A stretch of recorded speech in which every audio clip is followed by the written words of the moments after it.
ইসলাম কবুল করেননি।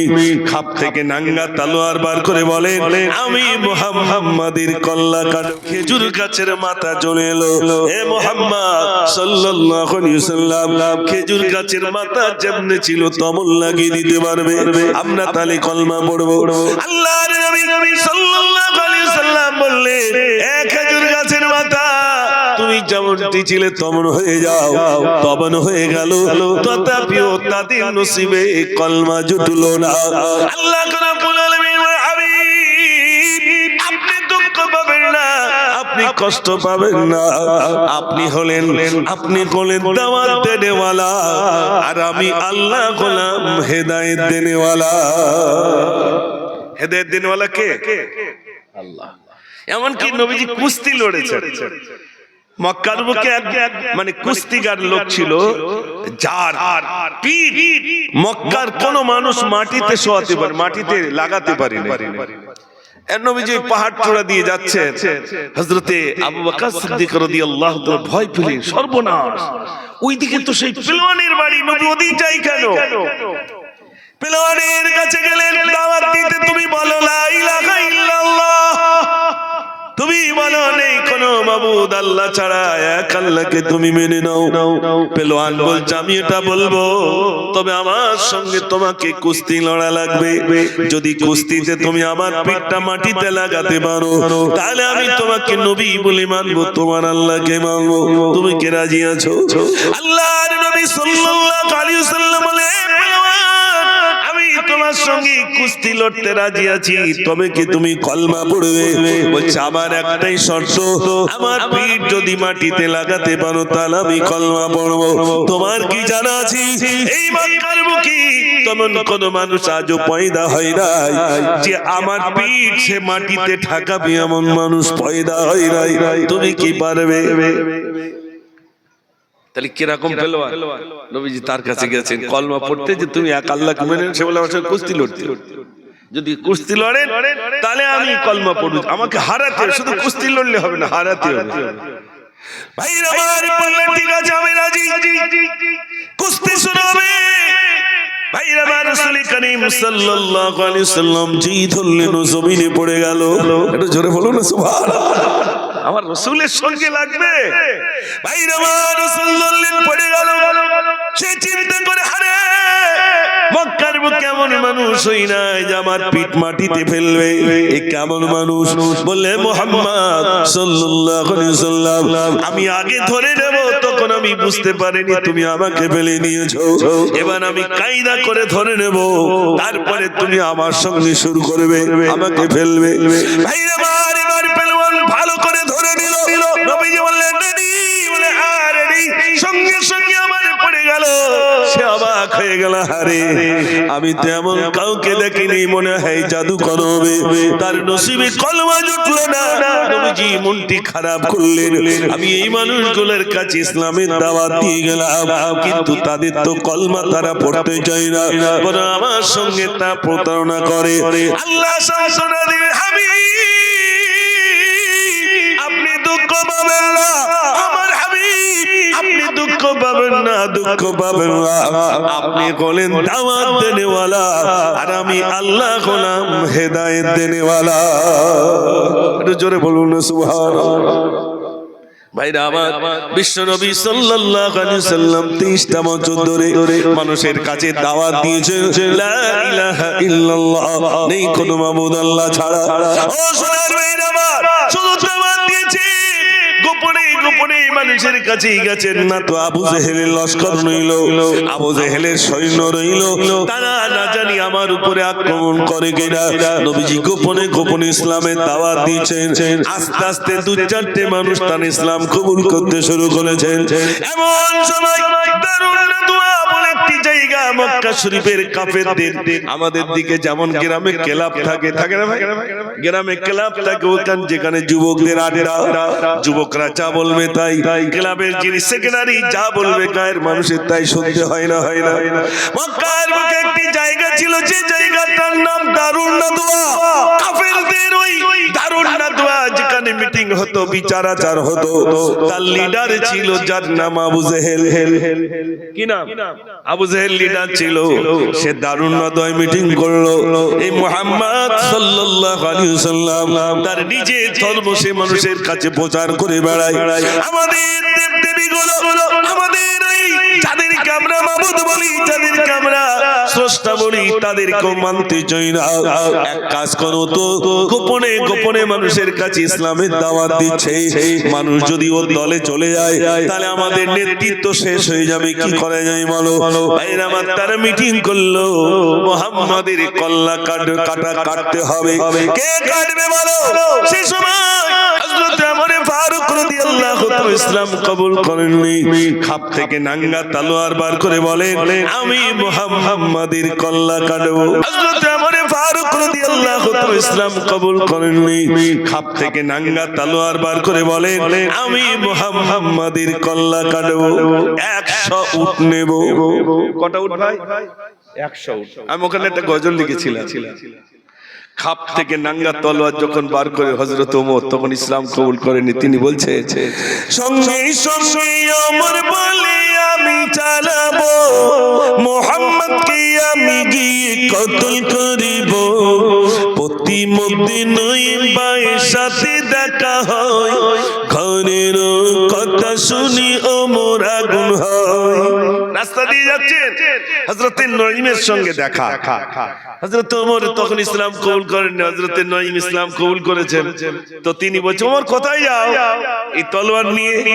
বলছে, মুহাম্মাদের কল্লা কাটতে যাই। বলে, মুহাম্মাদের কল্লা কাটতে যাও? এই ছাগল ছানা ধরতে পারবে? তাহলে বুঝবো তুমি মুহাম্মদ সাল্লাল্লাহু আলাইহি ওয়াসাল্লামের কল্লা কাটতে পারবে। ওই আবার ধরতে পারবে না, ছাগলের বাচ্চা। ছাগলের বাচ্চা ধরতে গেছে, ধরতে পারলো। তো হযরত নঈমের সঙ্গে দেখা। হযরত নঈম বলছেন, ওমর কোথায় যাও? বলে, মুহাম্মাদের কল্লা কাটতে যাই। ছি ছি ছি, ছাগল ছানা ধরতে পারবে? ওই আবার ধরতে পারবে না। ছাগল ছানা ধরতে গেলেন, ধরতে পারলেন না। তলোয়ার নিয়ে, চাই নাই তুমি বুঝি ইসলাম কবুল করেছো? আমাকে শাসন করছো? তুমি বাড়িতে গিয়ে দেখো, তোমার বোন ফাতেমা আর তোমার দুলাভাই সাঈদ দুজনেই ইসলামের কলমা পড়ে মুসলমান হয়ে গেছে। একটু জোরে হবে না? নারে তাকবীর!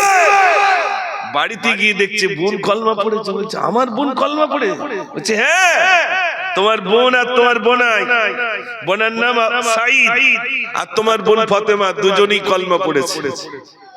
আমার বোন বোনাই কলমা পড়েছে, তার মানে আগে বাড়ি শাসন করে আছি, আগে ঘরটা শাসন করে আছি, তারপর যাব।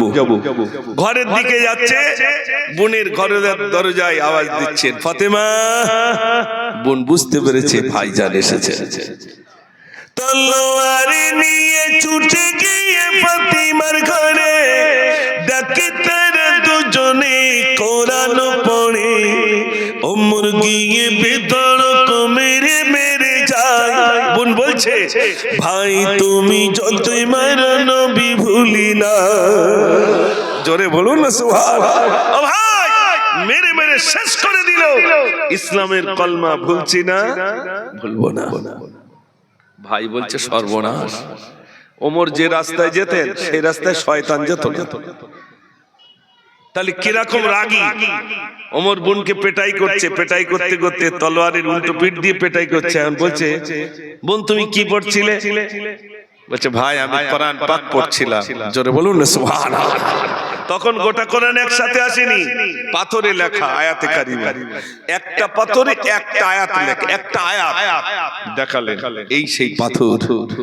যেই দেখালেন ওমর পাগল হয়ে গেলেন, আমার নবী কোথায়, আমি সেখানে যাব। জোরে বলুন না সুবহানাল্লাহ। ভাইরা আমার, পাহাড় চূড়ায় হযরত হামজা রাদিয়াল্লাহু তাআলা পাহারা দিচ্ছেন। আমার নবীর গার্ড হিসাবে রয়েছেন হযরত হামজা রাদিয়াল্লাহু তাআলা। ওমর তলোয়ার নিয়ে যায়, ওমর তলোয়ার নিয়ে যায়। পাহাড় থেকে দেখছেন ওই ওমর আসে, ওই ওমর আসে। আল্লাহর নবী সাল্লাল্লাহু আলাইহি ওয়াসাল্লামকে বলেন, ইয়া রাসূলুল্লাহ, ওই ওমর আসে, ওই ওমর আসে তলোয়ার নিয়ে। আপনার সঙ্গে যদি সৎ ব্যবহার করে আমি হামজা ছেড়ে দেব, আর অসৎ ব্যবহার করলে আমি হামজা ওমরের কল্লা কেটে দেব। আল্লাহর নবী সাল্লাল্লাহু আলাইহি ওয়াসাল্লাম, হামজা রে, ওরে আমার সাবরে, যে ওমর কাটার জন্য আসো, মন আমার কল্লা কাটবে না, কাটবে না, বরং তার কল্লাটা আমার কদমে ছুপে দেবে। ও কি মারবে, আসতে দাও, ওর মাথা আমার পায়ে দিয়ে দেবে। ওমর যাচ্ছেন পাহাড়ে। পাহাড় মানে কি, আপনারা এই আমাদের দিকের পাহাড় দেখে তো অবাক হচ্ছে। মক্কা শরীফে মানে আরবে 4 ভাগে 3 ভাগ শুধু পাহাড় আর 1 ভাগ সমতল। যেদিকে তাকাবেন শুধু পাহাড় আর পাহাড়, পাহাড় আর পাহাড়, মানুষজন নেই। আমরা যখন আপনার মদিনা থেকে আর রিয়াদ, মদিনা থেকে রিয়াদ আসছি, রিয়াদ একটা এয়ারপোর্ট, যেটা হচ্ছে মক্কা শরীফের রাজধানী, আরবের রাজধানী রিয়াদ। আমাদের রাজধানী কোথায় ভাই? জোরে বলে, দিল্লি। তো আরবের রাজধানী হচ্ছে রিয়াদ। তো মদিনা থেকে প্রায় 16 ঘন্টা গাড়িতে, 16 ঘন্টা গাড়িতে। তা আমার মনে হলো 16 ঘন্টা তো অসুবিধে কি, দেখতে দেখতে যাবো, যেটা অন্যান্য সময় তকদিরে জোটে না। বাসে যাব, সে বাস তো এয়ার কন্ডিশন, কোনো অসুবিধে নেই, কোনো কষ্টই নেই। 16 ঘন্টা গাড়ি চলছে, কোনো বাম্পার টাম্পারও সব নেই, শুধু গাড়ি চলছে, শত শত স্পিডে চলছে। তো আমি দেখছি শুধু পাহাড় পাহাড়, মানুষজন নেই, মরুভূমি মরুভূমি মরুভূমি, কিচ্ছু নেই। আল্লাহ, আমি বলছি গাড়ি খারাপ হয়ে গেলে দেখবে কি, শুধু মরুভূমি, কোনো দোকানপাট নেই, কিচ্ছু নেই, এত মরুভূমি আজও পড়ে রয়েছে, শুধু মরুভূমি, পাহাড় আর পাহাড়। আল্লাহু আকবার। ও সোনার ভাইরা, বলার উদ্দেশ্য এটাই, আল্লাহর নবী সাল্লাল্লাহু আলাইহি ওয়াসাল্লাম এই পাহাড় চড়ায় হযরত হামজা রাদিয়াল্লাহু তাআলা পাহারা দিচ্ছেন। ইয়া রাসূলুল্লাহ, ওই ওমর আসে, ওমর আসে, ওমর যদি আপনার সঙ্গে সদ্ব্যবহার করে আমি হামজা ছেড়ে দেব, আর অসদ্ব্যবহার করলে আমি হামজা ওমরের কল্লাটা কেটে দেব। আল্লাহর নবী বললেন, এ আমার সাহাবারে, ওমরকে আসতে দাও, ওমরকে আসতে দাও। যে ওমর আমার কল্লা কাটবে বলে আসে, ওমর আমার কল্লা কাটবে না, বরং তার কল্লাটা আমার কদমে ছুপে দেবে। ওমর যাচ্ছেন, হযরত ওমর কি বলছেন, আল্লাহর নবীর কাছে কি বলছেন, ইয়া রাসূলুল্লাহ, বিয়াদবি মাফ করুন, আমি আমার ওই দারুণ নদী মিটিং হয়েছিল, আপনার কল্লা কাটার জন্য 100 উট দেবে বলে আমি আপনার কল্লা কাটার জন্য আসছিলাম। তারা আমাকে বোঝালো আমাদের বাপ দাদাদের ধর্মটা ত্যাগ করার জন্য অনেক রকম প্রলোভন আমাকে দেখিয়েছে। আমাকে বলছে, দেখো মুহাম্মদ আমাদের ধর্মকে সর্বনাশ করছে, এই জন্য আপনার কল্লাটা আমি কাটতে এসেছিলাম। ইয়া রাসূলুল্লাহ, বিয়াদবি মাফ করুন, আমাকে কলমা পড়িয়ে দিন। ও সোনার ভাইরা, আমার বিশ্বনবী সাল্লাল্লাহু আলাইহি ওয়াসাল্লাম আনন্দে আত্মহারা আল্লাহর কাছে দোয়া করেছিলেন। আল্লাহর নবী সাল্লাল্লাহু আলাইহি ওয়াসাল্লাম দোয়া করেছিলেন, আল্লাহ হয় ওমরকে নইলে আবু জেহেলকে, দুজনের একজন আল্লাহ তুমি ইসলাম কবুল করাও, তাহলে আমার জন্য অনেক সুবিধা হবে, যেহেতু এই দুজন হলো বড় নেতা। হযরত ওমর ইসলাম কবুল করেছেন। আল্লাহর নবী আনন্দে আত্মহারা ওমর ইসলাম কবুল করলেন। ওমর বললেন, ইয়া রাসূলুল্লাহ, আমি চুপচাপ থাকা বন্ধ নই, আমি নারায়ে তাকবীর দিতে দিতে যাব। ওই আবু জেহেল দেখো, আবু লাহাব দেখবে, উতবা দেখবে, সাইবা দেখবে, আমি ওমর আপনার কল্লা কাটা বাদ দিয়ে ইসলামের কলমা পড়ে আমি মুসলমান হয়ে গেলাম। একটু জোরে বলুন না সুবহানাল্লাহ।